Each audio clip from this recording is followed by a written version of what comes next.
دوبارہ اس کا post mortem AIIMS میں ہوا ہے. ابھی رپورٹ نہیں آئی. میں آ رہا تو فون آ رہا تھا میرے پاس صبح کو. جب میں اترا تو انہیں لوگوں سے بات ہو رہی تھی. ابھی تک رپورٹ نہیں آئی ہے، لیکن اندازہ یہ ہے کہ اگر رپورٹ آ گئی، خودکشی کی تو آنی نہیں ہے، تو جس طرح سے بربریت کا مظاہرہ کیا گیا ہے وہ انشاءاللہ آئے گا. تو اس میں اچھے خاصے بڑے لوگ نپیں گے. ہمیں کسی کو سزا یا ناپنا یہ ہمارے اختیار کا نہیں، لیکن کوشش یہ ہمارے اختیار کی بات ہے. کوشش ہمیں کرنی. ہم لوگ الیکشن میں پہلے فیصلہ کر لیتے ہیں کہ ہمیں ان کو ہرانا ہے. ہرانے کی ذمہ داری ہماری نہیں. ہماری ذمہ داری ہے کہ ان کو جتانا ہے. ہارے کوئی ہم سے اس سے بحث نہیں، لیکن مجھے انہیں جتانا ہے تاکہ جو جیت رہا ہے وہ یہ احسان مند ہو کہ آپ نے مجھے جتایا ہے، اور ہارنے والا اسے چڑ نہ ہو کہ آپ نے اسے ہرایا ہے. بھائی ہمیں آپ ہارے جیتے ہم سے کوئی بحث نہیں. ہم نے تو فلاں کو ووٹ دیا ہے. جس کو آپ نے ووٹ دیا ہے اگر وہ ہار بھی گیا تو بھی آپ کا ممنون مشکور ہوگا ہارنے کے بعد بھی. اور اگر وہ جیت گیا تو وہ کہے کہ صاحب آپ تو فلاں صاحب کو ہرانے کی وجہ سے ہمیں ووٹ دے رہے ہیں جس میں آپ کا کوئی کردار نہیں. ہمارا کردار یہ ہونا ہے کہ ہم آپ کو جیتنے کے لیے ووٹ دے رہے ہیں. ہارنے کے لیے ہم کسی کو ووٹ نہیں دے رہے ہیں. نہ وہ جانے ان کا کام جانے. اسی طرح سے ہمارا کام یہ ہے حوصلے اور ہمت کے ساتھ، جذبے کے ساتھ. یہاں حوصلے ہی کی ضرورت ہے اصل میں. ہم نے دیکھا کہ بڑے بڑے اعلیٰ افسران جمعیت علماء کا نام لینے کے بعد الحمدللہ وہ بھی نرم ہو جاتے ہیں. جمعیت علماء کا، میں ایک صاحب کو میرے ساتھ تھے، انہوں نے مجھے قصہ سنایا. ہریانہ میں فساد ہوا تھا. میں آئی جی کو فون کر رہا تھا تو انہوں نے مجھ سے فوراً بات شروع کر دی. جیسے ہی میں نے جمعیت علماء ہند کا نام لیا تو وہ بات انہوں نے شروع کر دی. وہ سن رہے تھے. کہہ لیں کہ ہم لوگ کل سے کوشش کر رہے ہیں، ابھی تک تو ہماری کسی سے بات ہی نہیں ہوئی تھی، تو اب میں بھی جمعیت علماء ہی کے نام لیا کروں گا. وہ ہمارے ذمہ دار ہیں، بڑے ذمہ دار ہیں، صوبے کے جنرل سیکریٹری. تو الحمدللہ اللہ تعالیٰ نے آپ کی جماعت، چونکہ یہ جو ہم نے جوائنٹ کمشنر سے جسپیر سنگھ صاحب، وہ جو دہلی میں ہم نے ملاقات کی تھی جنتر منتر پہ، جب انہوں نے ڈی سی پی کو بلایا تو ڈی سی پی سے ان کا بھائی دیکھو اس پہ کارروائی ہونی چاہیے، یہ بہت اہم آرگنائزیشن ہے اور بہت اہم لوگ ہیں. تو ڈی سی پی نے کہا سر یہاں تک جو ہم پہنچے ہیں تو ہم نے جمعیت علماء کو پڑھا ہے تب ہم یہاں پہنچے ہیں. تو اعلیٰ افسران، بڑے ادھیکاری، آئی ایس اور آئی پی ایس جو بھی ہیں وہ جمعیت علماء کی تاریخ سے واقف ہیں. یہ الگ بات ہے کہ آپ کے سامنے وہ تذکرہ کریں یا نہ کریں، پھر وہ آپ پر موقوف ہو جاتا ہے. جیسے یہاں کشن گنج والوں نے ماشاءاللہ افسران کو کافی قریب کر لیا ہے، خدمت کر کے اپنے علاقے میں کام کیا اور وہ سارے معاملات میں ان کو شریک کیا ہے. مولانا خالد صاحب، مفتی جاوید اقبال صاحب وغیرہ الحمدللہ. وہ کون سے گاؤں تھا مفتی صاحب؟ کمار منی. کیا کمار منی، یہاں فساد جو سیلاب آیا تو بھیانک تباہی تھی. آپ سب لوگ جانتے ہیں. ہم لوگ مفتی صاحب، پوری ٹیم یہاں کی، ہمارے مفتی بنادر صاحب، مولانا غیاث صاحب ماشاءاللہ وہ سینٹر تھا. یہ مولانا مفتی اطہر صاحب یہاں موجود ہیں.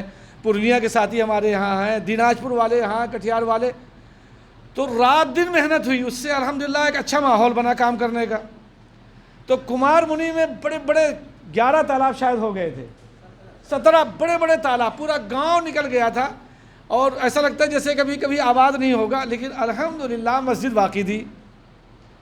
تو ہم ڈی ایم کے پاس گئے، مفتی صاحب، مفتی بنادر صاحب، مولانا خالد صاحب، ہمارے ایک ساتھی بیچارے مرحوم ہو گئے مولانا عبد المنان صاحب، یہ ہم سب لوگ گئے وہاں، اور ہم کچھ کسانوں کو بھی لے کے گئے. تو وہاں گفتگو شروع ہوئی تو انہوں نے کہا ڈی ایم صاحب نے، ارے کون سے کسان ہو؟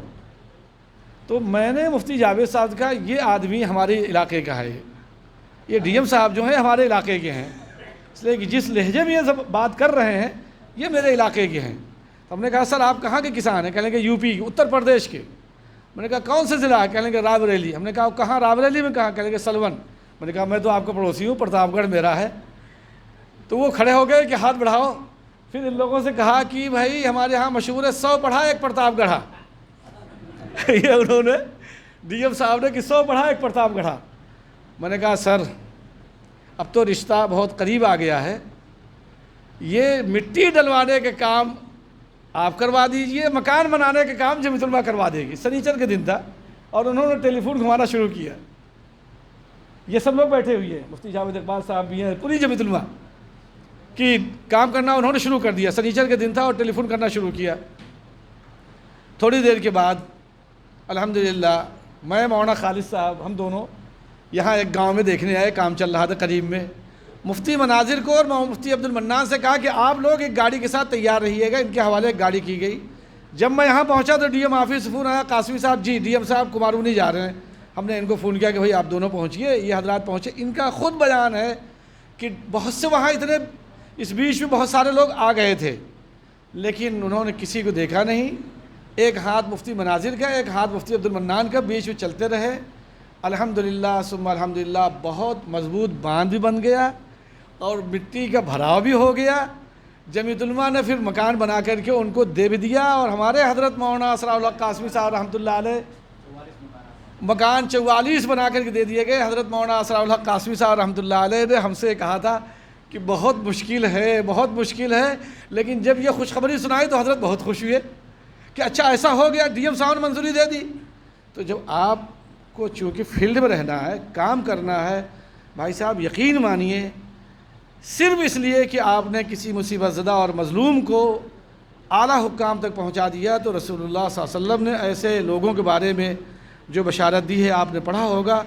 کل قیامت میں پلسرات پہ گزرتے ہوئے بہت سے بڑے بڑے لوگ ہوں گے، ان کے قدم ڈگمگا جائیں گے، لیکن وہ لوگ جنہوں نے کسی ضرورت مند کو حاکم وقت تک پہنچا دیا، ثبت اللہ قدمہ، اللہ ان کے قدم کو ثابت فرمائیں گے اور وہ پلسرات پہ گزر جائیں گے۔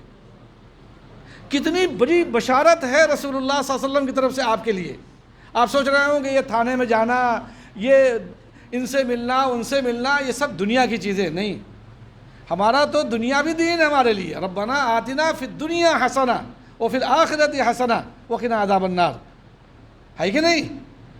تو یہ معاملات ہیں اس طرح کے، ہمیں کہیں بھی کوئی واقعہ پیش آ جائے تو آپ اسے تحریر کیجئے اور ہمیں دہلی خبر کیجئے۔ میرا نمبر تو سبھی کے پاس ہے، ورنہ مولانا خالد صاحب، مفتی مناظر صاحب، پھر بعد میں مولانا مفتی جاوید اقبال صاحب، اور جہاں سے بھی ہو ہمیں آپ بتائیں کہ ہم 24 گھنٹے والے ہیں۔